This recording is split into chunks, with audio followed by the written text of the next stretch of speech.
Hello everyone, welcome to enlighten brains. Guys, आज की इस वीडियो में हम बात करने वाले हैं online masters of computer applications के बारे में। अगर आप इस कोर्स में एडमिशन लेना चाहते हैं तो इस वीडियो में मैं आपको फुल डिटेल्स देने वाली हूं। आपको एलिजिबिलिटी के बारे में बताऊंगी, मीडियम के बारे में बताऊंगी, ड्यूरेशन एंड फी स्ट्रक्चर के बारे में जो भी इम्पॉर्टेंट डिटेल्स हैं वो आपको इस वीडियो में मिल जाएंगी।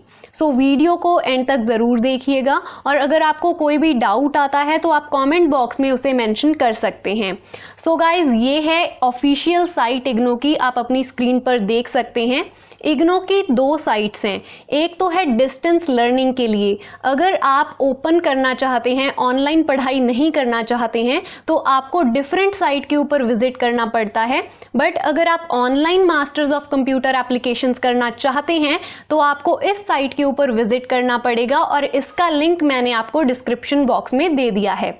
अगर आपको इस कोर्स के बारे में खुद रीड करना है तो आप खुद भी रीड कर सकते हैं और उसके साथ साथ मैं आपको एक और लिंक डिस्क्रिप्शन बॉक्स में प्रोवाइड करूंगी अगर आप एडमिशन के लिए अप्लाई करना चाहते हैं। बस सिंपली आप उस लिंक के ऊपर क्लिक करेंगे और आप एडमिशन वाले पोर्टल के ऊपर भी पहुंच जाएंगे। बट अब शुरुआत करते हैं इस कोर्स की इंफॉर्मेशन के बारे में।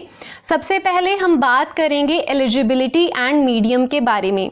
आपको दो एलिजिबिलिटी की ऑप्शंस दी गई हैं।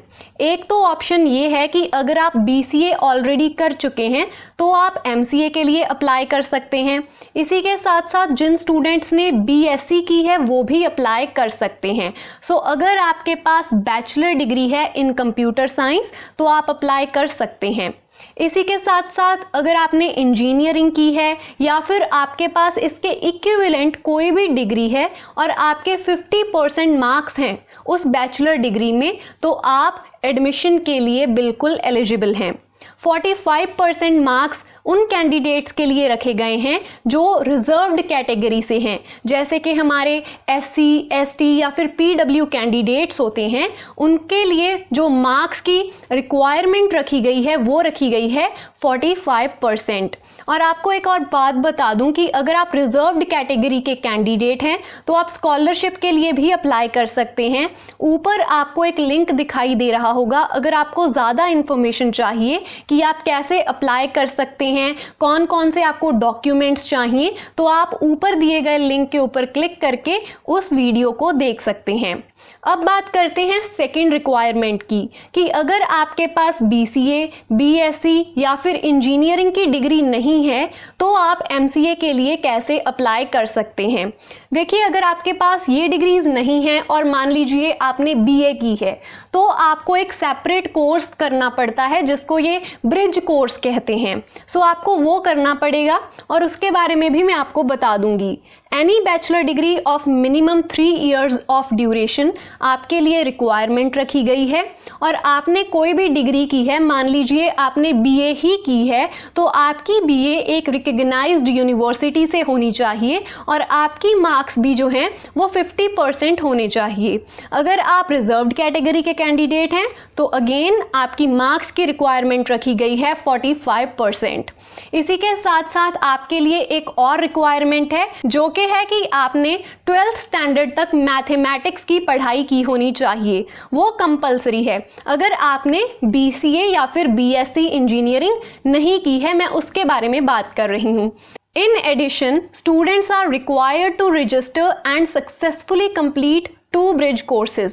इसके साथ साथ आपको 2 ब्रिज कोर्सेज को कंप्लीट करना पड़ेगा जिसका नेम यहाँ पर मेंशन किया गया है MCS 201 जो कि है programming in C and Python and MCS 208 जो कि है डाटा स्ट्रक्चर्स एंड एल्गोरिदम के बारे में।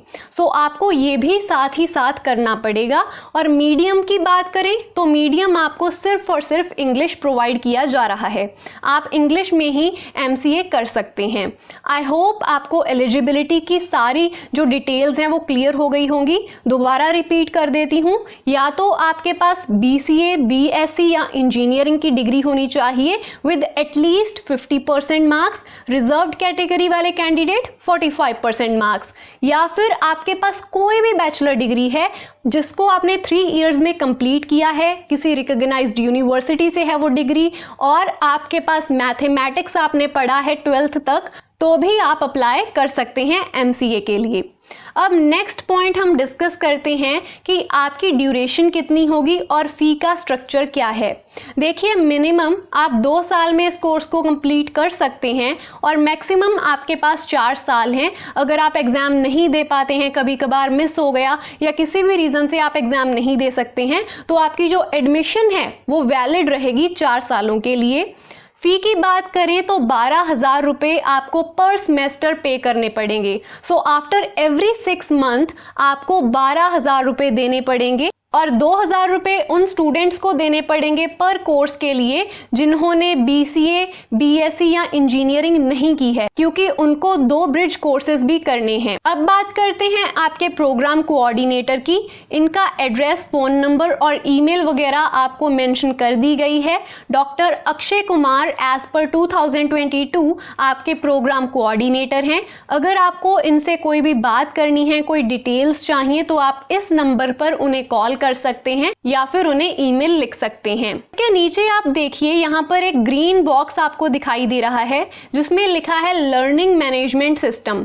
अब ये क्या है? ये सारे के सारे जो ऑनलाइन प्रोग्राम में एडमिशन लेते हैं स्टूडेंट, उनके लिए जानना बहुत इंपॉर्टेंट है। सो इसके ऊपर मैं ऑलरेडी एक सेपरेट वीडियो बना चुकी हूँ, कैसे आपने लर्निंग मैनेजमेंट सिस्टम से अपना काम करना है। अगर आप उस वीडियो को देखना चाहते हैं तो लिंक आपको ऊपर दिखाई दे रहा होगा, आप उस वीडियो को देख सकते हैं। अब बात करते हैं इस कोर्स की स्ट्रक्चर की। इस कोर्स की स्ट्रक्चर आप देख सकते हैं, यहाँ पर आपको मेंशन कर दी गई है। आपको ये चीज़ें पढ़नी पड़ेंगी। ये फर्स्ट सेमेस्टर के कोर्सेज हैं और उसके नीचे सेकेंड सेमेस्टर के बाद थर्ड सेमेस्टर के कोर्सेज की लिस्ट दी गई है और इनके नेम्स मेंशन किए गए हैं। और थर्ड सेमेस्टर के बाद आपका आ गया फोर्थ सेमेस्टर, जिसमें आपको एक प्रोजेक्ट भी करना पड़ेगा।